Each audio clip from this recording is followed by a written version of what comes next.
तो बच्चों को दूध दे दी हूँ और ये देखिए 2 गिलास में कॉम्प्लान डाल दी हूँ। चॉकलेट फ्लेवर का कॉम्प्लान है और कैसे पूजा वगैरह हुई है वॉशिंग मशीन सब चीज़ पे। तो ये प्रसाद वगैरह सब चढ़ा हुआ है।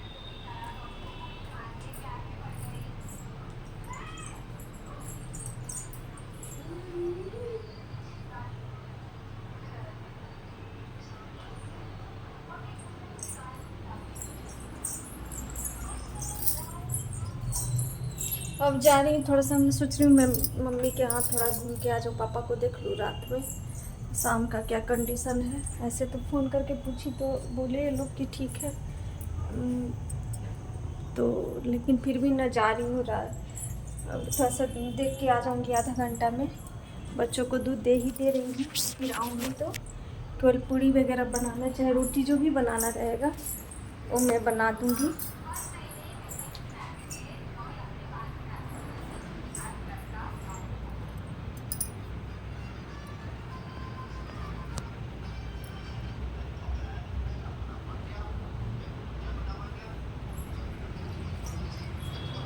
चलो दूध लो दोनों।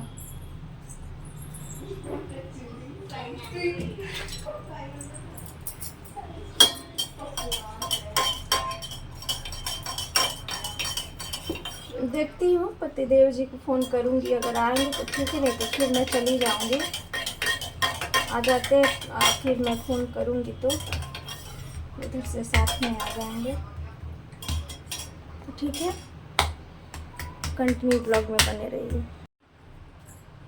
हे गाइस, गुड मॉर्निंग एवरीवन, कैसे आप सब?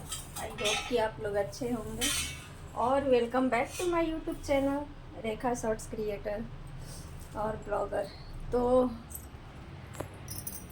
ये मॉर्निंग के टाइम का है। घर के सारे काम हो चुके हैं और कपड़ा भी धुला गया है। इसको जा रही हूँ मशीन से निकाल करके बाहर फैला देने, और झाड़ू पोछा वगैरह सब हो गया है, ऊपर नीचे बाहर सारा क्लीनिंग वगैरह सब हो गई है।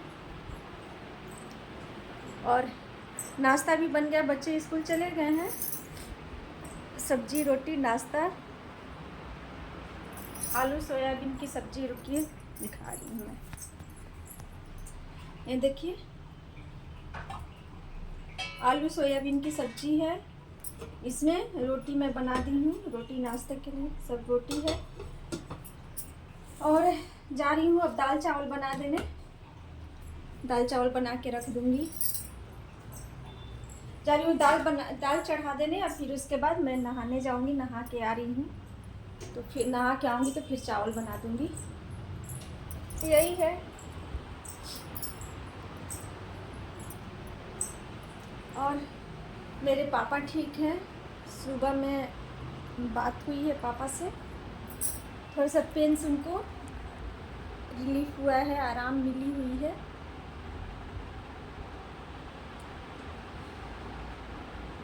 दवा वगैरह चल रही है। तो कल मैं गई थी तो रात हो गई थी, उधर से आने में बहुत ज़्यादा रात हो गई थी, मतलब 10 सवा 10 हो ही गई थी। वही वहाँ से आने के बाद फिर रोटी वगैरह बनाई, जो भी बनाना था। तो ठीक है, पापा मेरे पहले से ठीक हैं। आज सुबह में भी मॉर्निंग में भी बात की है पापा से, तो बोले कि नहीं मैं ठीक हूँ। और जो है वो तो अभी बेड पर है, थोड़ा सा मतलब वो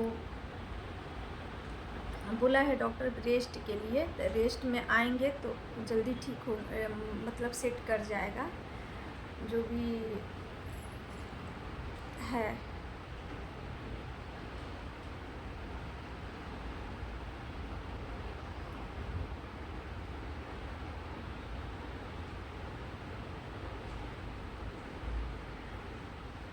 क्या ही बोल सकते हैं, कभी कभी इंसान, परिस्थितियाँ इंसान को इतना मजबूर बना देती है ना कि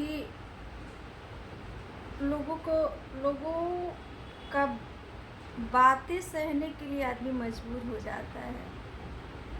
खैर भगवान है, सबके लिए हैं। और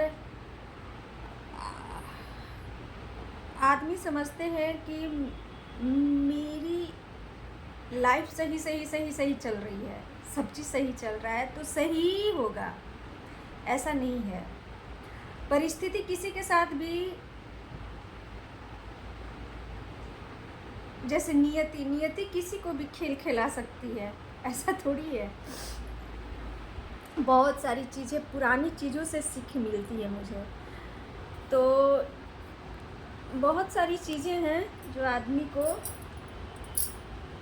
सीख लेने और देने पे मजबूर कर देती है, तो वही मेरे साथ होती है। मैं हर आदमी से एक एक चीज़ सीखती हूँ और मुझे सीख मिलती है।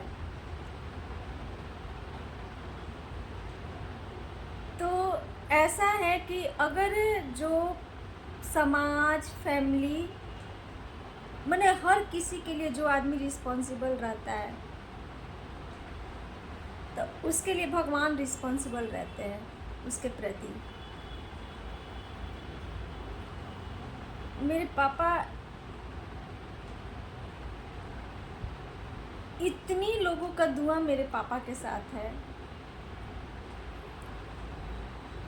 कि उनके साथ गलत हो ही नहीं सकता है। और ठीक है, थोड़ा सा अब जो नियति का खेल रचा हुआ है वो तो जो नियति में है, जो आपका कर्म में लिखा वो तो होगा ही, लेकिन उसको ना अपने कर्म के प्रभाव से उसको कम किया जा सकता है। तो वही चीज़ मेरे पापा के साथ है। बेचारे 2-2 बार गिर चुके थे। एक बार तो भयंकर चोटें लग गई थी, लेकिन इस बार कुछ कम लगी है तो कोई दिक्कत नहीं है, वो ठीक है। और हम बच्चों का काम है कि हाँ, अगर ये मौका दे रहे हैं भगवान तो हम बखूबी अपना फ़र्ज़ निभाएं। बेटी होने का फ़र्ज़ निभाएं, बहू होने का फ़र्ज़ निभाएं।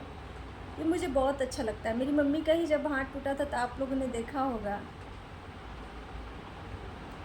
मैं बहुत अच्छे से मन से करती हूँ। लगता है कि मैं क्या ऐसा कर दूँ ना कि लोग तुरंत ठीक हो जाए, ये लोग चलने लगे, फिरने लगे।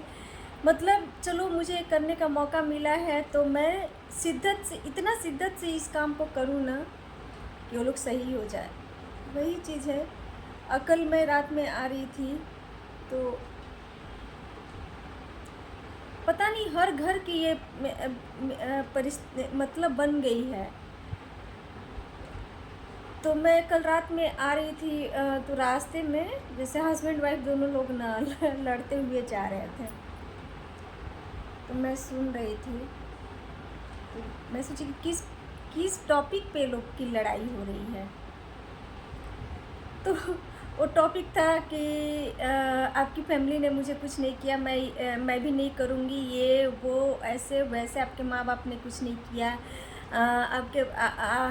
आपके माँ बाप मेरे बारे में नहीं सोचे हैं, पूरी मतलब सबको किए, इसको किए, उसको किए, मेरे बारे में नहीं सोचे। और मेरी आज बेटी की शादी करनी है तो आज मेरा बेटा नहीं कमाता, तो फिर आपके तो पापा बोले थे कि हम ये चीज़ हम पैसे का व्यवस्था कर लेंगे, और आज और वो व्यवस्था भी नहीं किया, आज रहे भी नहीं। मतलब बहुत गंभीर मामला था।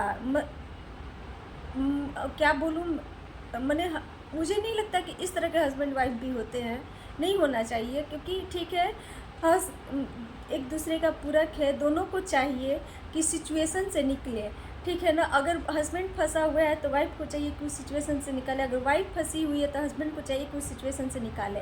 तो इस सिचुएशन, एक दूसरे को सिचुएशन से निकालने के लिए दोनों की बातों को समझना बहुत ज़्यादा ज़रूरी होती है। तो वो बेचारा हस्बैंड क्या करे, तो मैं क्या बोलूँ, मैं तो खुद अपने आदत से लचा, मुझसे बर्दाश्त नहीं होता है।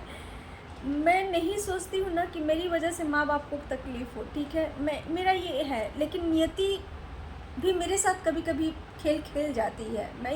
मेरा जो कर्म में लिखा हुआ उसको कोई नहीं बदल सकता है, कोई भी नहीं। तो मेरे साथ भी परिस्थितियाँ आई हैं, मेरे साथ भी नियति खेल खेली है, लेकिन हाँ, उस खेल खेलने के साथ साथ निकलने का भी ना मेरा कर्म में उस परिस्थिति से मुझे निकाला है। तो वही चीज़, मैं सारी बातों को सुनने के बाद मुझे लगा कि इन लोग से बात करना मतलब समझना ज़रूरी है। मैं बातें भी की, समझाई। हम बोले नहीं कि अच्छा ठीक है, आपके पति के पापा तो आपके लिए कुछ नहीं किए हैं, आप सही बोल रही हैं। आपके पति के लिए भी कुछ नहीं किए हैं, आप सही बोल रही हैं। लेकिन आप ये क्यों भूल गई कि जिस बेटे को कह रही हैं कि हाँ आज मेरा बेटा नहीं रहता तो आज मेरी बेटी का शादी, वो लोन निकाल करके मेरी बेटी की शादी का खर्चा उठा रहा है, तो आप ये इस चीज़ को पॉजिटिव में क्यों नहीं ले रही हैं कि हाँ ठीक है, वो गए तो अपने बदले आपके बेटा को खड़ा कर दिए हैं। आज एक बहू होकर के अपने हस्बैंड के पापा के प्रति इस तरह का बात बोल रही हैं, तो आपका और आप एक तरफ बोल रहे हैं कि मेरा बेटा अगर नहीं रहता तो मेरी बेटी की शादी नहीं होती, ठीक है। तो आप कल गए उसकी भी तो वाइफ आएगी, तो आज जो लोन ले चुका है और अपनी बहन के लिए रिस्पॉन्सिबिलिटी वो निभा रहा है, तो कल गए उसकी भी वाइफ आएगी तो ये बात बोलेगी, तो उस समय आप कैसे सही हो जाएंगी और आपका बेटा गलत हो जाएगा। बस वो अवाक रह गई, उसके पास जवाब नहीं था। हमने देखिए परिस्थितियाँ को समझना चाहिए, हर कोई के लाइफ में उतार चढ़ाव आता है, ये बात सही है, लेकिन आप पॉजिटिव भी सोचिए कि हाँ आपका बेटा हो सकता है उन्हीं के आशीर्वाद की वजह से आज आपका बेटा उस लायक बना है कि आपकी बेटी की वो शादी का खर्चा उठा रहा है। तो ऐसे ऐसे समाज में लोग हैं, मुझे तो बहुत दुख होती है, मैं क्या बोलूँ। अगर बात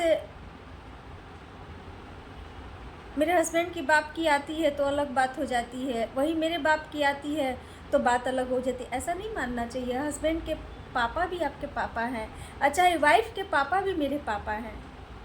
जब आप एक दूसरे में दो हो करके एक हैं, तो दोनों के रिश्तेदार कैसे आपके लिए अलग अलग हो गए।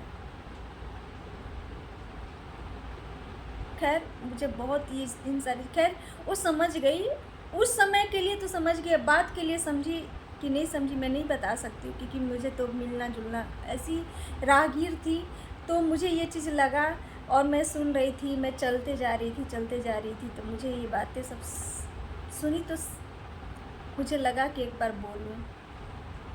तो वही है, ठीक है। तो ये ब्लॉग काफ़ी लंबा हो जाएगा, तो मैं सोची कि बात छिड़ गई आगे तो आगे बढ़ गई बात। तो भगवान धरती पर अगर माँ बाप हैं तो माँ बाप का रहते हुए उनकी देखभाल या जो भी चीज़ करना है कर लो, ताकि जाने के बाद ये अफसोस ना हो कि मैंने अपने माँ बाप को कुछ नहीं किया और समाज से नज़रें न झुका पाऊँ। मैं नज़र में नज़र मिला करके कहूँ कि ना मैं अपने सास ससुर के लिए या माँ बाप के लिए मैं रिस्पॉन्सिबल था या थी। ऐसी बात नहीं है। लोग कहते हैं ना कि मेरे हस्बैंड में तो एक तो बात है ना, ऐसा नहीं है कि हम लोग दो लोग हैं तो दोनों लोग का विचार एक हो, लेकिन कुछ टॉपिक पर दोनों लोग का विचार एक है, इसलिए आज तक हम दोनों में फैमिली मैटर को लेकर के कभी नहीं बहस हुई है।